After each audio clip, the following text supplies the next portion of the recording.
The mystery of time is such that some of the truly hidden gems of cinema do not fully bloom until all of the historical context surrounding their creation can be stitched together and applauded for the sheer impossibility of the mission and the absurdity of the serpentine path taken to get there. As it turns out, the story on screen and the story about the creation of the story on screen can find a groove so completely and utterly in sync that the only option is to stand a generous distance back from the epicenter and say, let's ignore for a second that you literally have groove in your title and ponder longingly that there is no other word that can describe the other timedness of this. Like, there's probably another fascinating tell on how you get from this to Home on the Range in the span of only 4 years and shutter your 2D animation department for 5 entire years before producing The Princess and the Frog in 2009 and going directly back into hibernation for what has now been 8 years. And I could continue going down the road of expressing my deep, exuberant appreciation for the style of this buried piece of forgotten gold that your little brother snotted on so nobody wanted to touch it. We must, however, spin round on one's heel and start a healthy distance back in the other direction near the start of this entire roller coaster and gently whisper into the prying breeze, But did you know? Without question, many of you have seen the more difficult to find than you would think and never officially released documentary The Sweatbox, chronicling troubled creation of this film, prominently featuring an increasingly annoyed Sting, which seems exceptionally cruel considering his wife is the one who created the documentary. We enjoy the tale of a movie that didn't have the right kind of identity, do an about face so abruptly that you cannot believe that any studio working on any film would have the agility to rally a team around.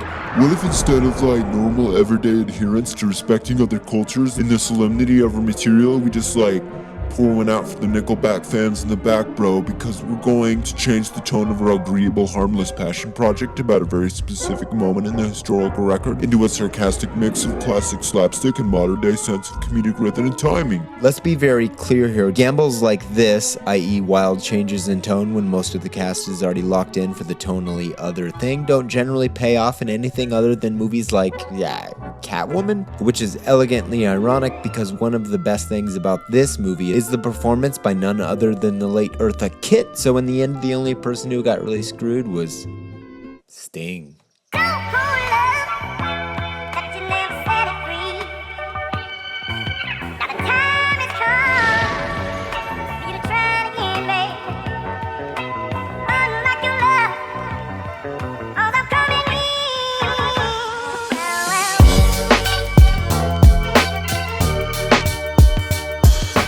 The Emperor's New Groove was the landmark 40th Disney animated feature, and it dropped squarely between Fantasia 2000 and Atlantis: The Lost Empire. But did you know that John Swabin himself was one of the 6, count 'em 6, writers credited on Atlantis, and as you can tell just from these 3 films that Disney feature animation was kind of going through an identity crisis, and might I push this point once more, an identity crisis that culminates in a cow movie headlined by Roseanne Barr with the tagline, Bust a Moo. Maybe it took one of us finally saying it out loud to realize why that wasn't gonna work. Maybe. Back to Emperor, which opened in 4th place its opening weekend. A Disney animated feature film opened at number 4, and this is where it gets worse because it was behind How the Grinch Stole Christmas, Dude, Where's My Car, and What Women Want. And I'm pretty sure at least 2 of those movies you'd completely forgotten had existed before this moment.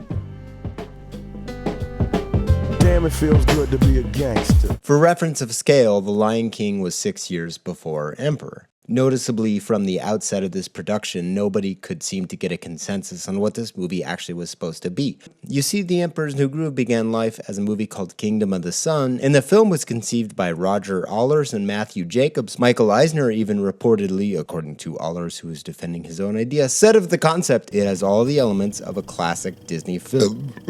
It has all the elements of a classic Disney film. But see, that's the problem with replicating success in a nutshell. You can't just assume that breaking existing success down into its machine parts will replicate success again by simply recombining those same parts. It lacks one very specific element when you do it like that. Heart. And Emperor has it in spades. In fact, it has it in David Spades. Okay, I am so sorry, you guys. I don't know what came over me. I mean, it was just, spades, and then, it was one of the actors in the film, and I panicked. I straight up panicked. I just punned. I can't believe I did that to you. I mean, you guys hold me to a standard that I failed. I mean, I failed. Don't forget to like and subscribe. So another way of saying heart, at least in film parlance, is to imagine something outside of its deconstructed parts. Something that isn't readily noticeable is one of the pillars of a good film. It's X factor, for lack of a better term. What is the thing that makes a film stand up and be noticed? Like with Scream, you're getting a fantastic slasher film from one of horror's best, the late Wes Craven, but its X factor is how sarcastic the movie is about its own knowledge of the history of horror cinema. Its heart is railing against the cinema that came before and somehow possibly celebrating it at the same time and doing both better than anyone else. The heart comes from the people making it. The secret to success is trying really hard after you have the expertise to do so, and this in particular is why The Emperor's New Groove is so surprising. Oh, it's not the first time I was tossed out a window. It's a blast from start to finish in a way that few films are. Here's an angle to look at this from. I will try not to sing out of key. Yeah. Oh, baby, how We got an absurdist, slapstick animated comedy from a studio just coming down from their golden age when they started to take chances again, hence the lineup.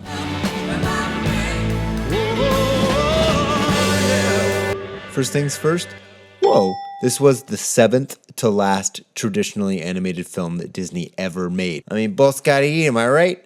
Visually speaking, this film is a knockout, and just to make a note of it, yes, this is clearly cultural appropriation. A large corporation paid a group of predominantly white people to use a sort of Cliff Notes version of a culture while changing whatever they want for the purpose of style or story. You want me to illustrate that another way? Hey Bob, we should make another animated movie. I'm thinking something vaguely Incan, but different enough we can own it. Definitely don't cast any Incans in the movie. Oh, and let's have Sting do the music, bro. I'm just being constructive. The movie's amazing, but we took some shortcuts to get there, and obviously time was a huge factor, but in retrospect, that's obviously no excuse. Let's do better next time, okay? So before we move on, I think it's worth noting, I can't continue to so shamelessly bloviate all over the movie's adorable little face and not mention it. It's a complex issue, and we should be sympathetic and patient with those that take issue with those missteps.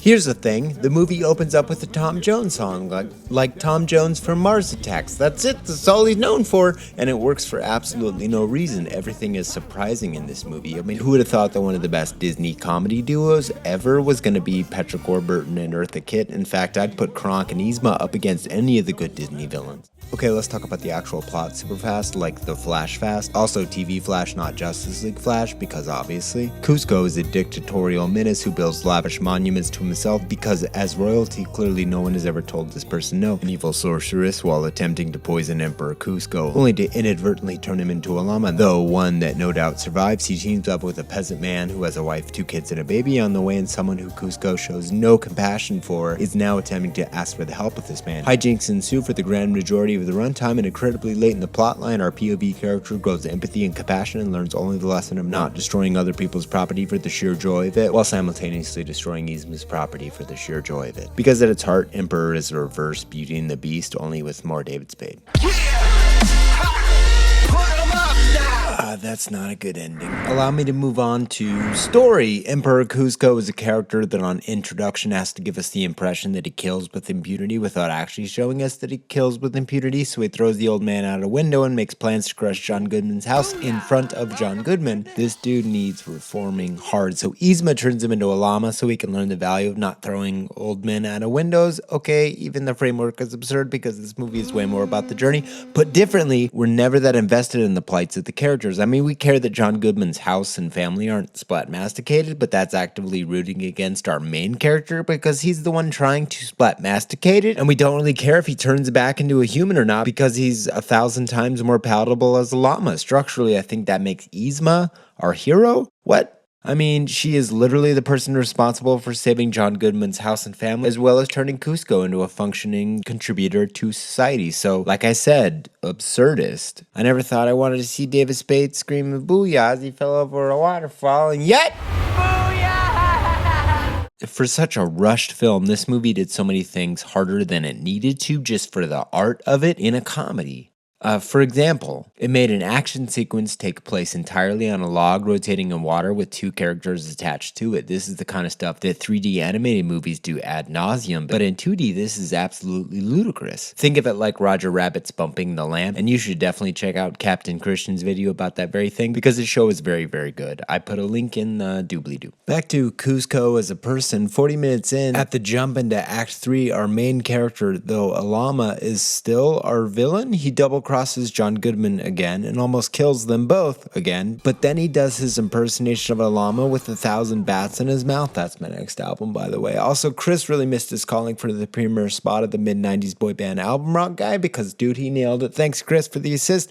So where this differs strongly from Beauty and the Beast is that the Beast curse, which cannot be lifted unless he learns to love, and that love loves him back love, is different from Kuzco's curse because Kuzco learns how to be a human being, becomes our sidekick because, let's be honest, John Goodman is the hero Gotham in the third act deserves, as Yzma, despite being the most heroic person in the movie, because she gets the Emperor with infinite power that kills for fun to actually think like a human being, becomes also the villain. There exists a movie where both the hero and the villain are played by Eartha Kitt, who soaks up spotlight like Tom Jones, and this movie, or Mars Attacks, or all Tom Jones movies. Look, it doesn't matter. I think describing this is a lot harder than watching it. Hey, remember that part that's inexplicably a diner scene set in ancient Incan culture where Kuzco, a male llama, is dressed up like a 1950s TV female llama that somehow totally works? I'd say this movie uses some of the finer instincts of the spoof movie, and I don't mean that like there's a lot of pop culture because those are the worst instincts of a spoof movie. This movie is silly just for funsies, but still done for the purposes of some really fine art. It's an oxymoron from head to toe, but it still had to be designed that way under an intense amount of studio pressure where the entire ship had to change course dramatically. I mean, you don't get this scene without earning it. While you're at it, make me the special and hold the gravy. Back up! You know what? On second thought, make my omelet a meat pie. Meat pie. Can I order the potatoes as a side dish? I'll have to charge you full price.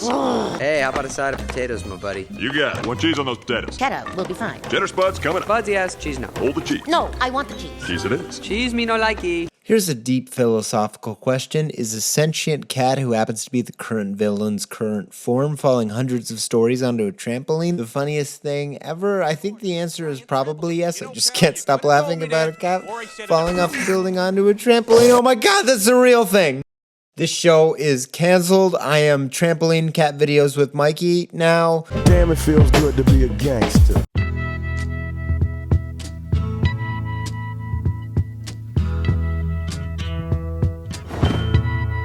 The singular moment in time that managed to birth this film was especially one of anxiety on how healthy Disney's feature animation department actually was. Turns out, not that healthy. This movie grossed $169 million worldwide, with $89 million of that coming from America, so when you factor in marketing, distribution, and a $100 million budget, that's really not much of a success. Modest at best. And so begat the death march that arguably began with Tarzan, continued with Fantasia 2000, then came our boy The Emperor's New Groove that led to Atlantis, The Lost Empire, Lilo and Stitch, which surprisingly actually fared worse than Groove, which sucks because that movie is a bomb ass as shit. Then came Treasure Planet, then our penultimate step toward death, Brother Bear, and finally, before shutting down the feature animation department for a quick period leading to The Princess and the Frog before shutting down forever, Home on the Range.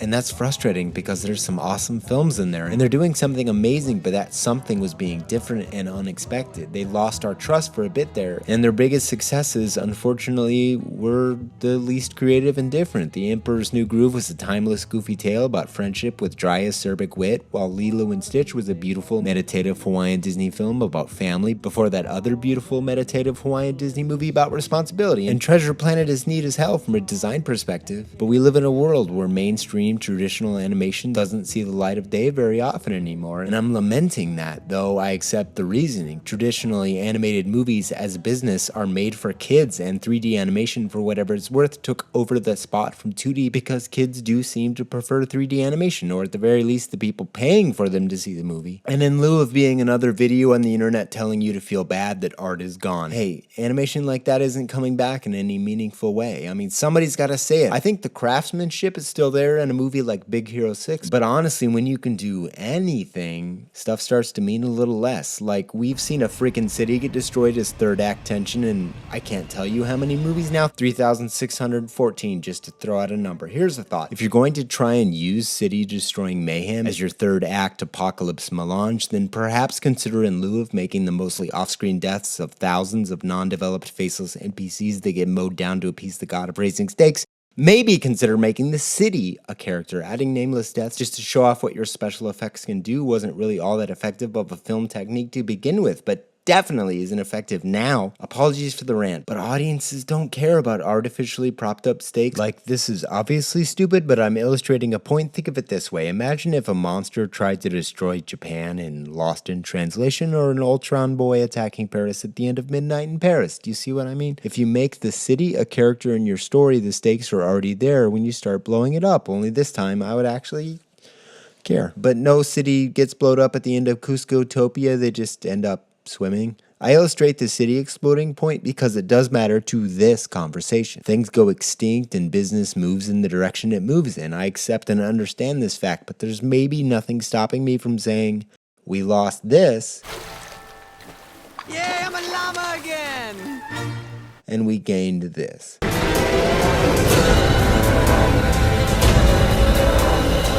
And I feel like we could fix that even in small doses. Everyone should feel like they are not being judged for liking any particular form of entertainment. Love what you love. I'm just over this. Because it doesn't mean anything, and movies don't have to mean anything, but I like the ones that do mean something. And Emperor's New Groove, whether timing, charm, happenstance, casting, writing, acting, or any combination of those, meant something to me. And the entertainment we may love, like all forms of entertainment, will only live for a while before going extinct. Enjoy it while you have it, and be knowledgeable in the fact that no matter how much you love something, someday it will be gone. Everyone, thank you so much for checking out another episode. Welcome to the In Credits Bloviation. I've said bloviate like a lot. I need a new word. I think that word is not working anymore. Anyway, let's skip to the good stuff.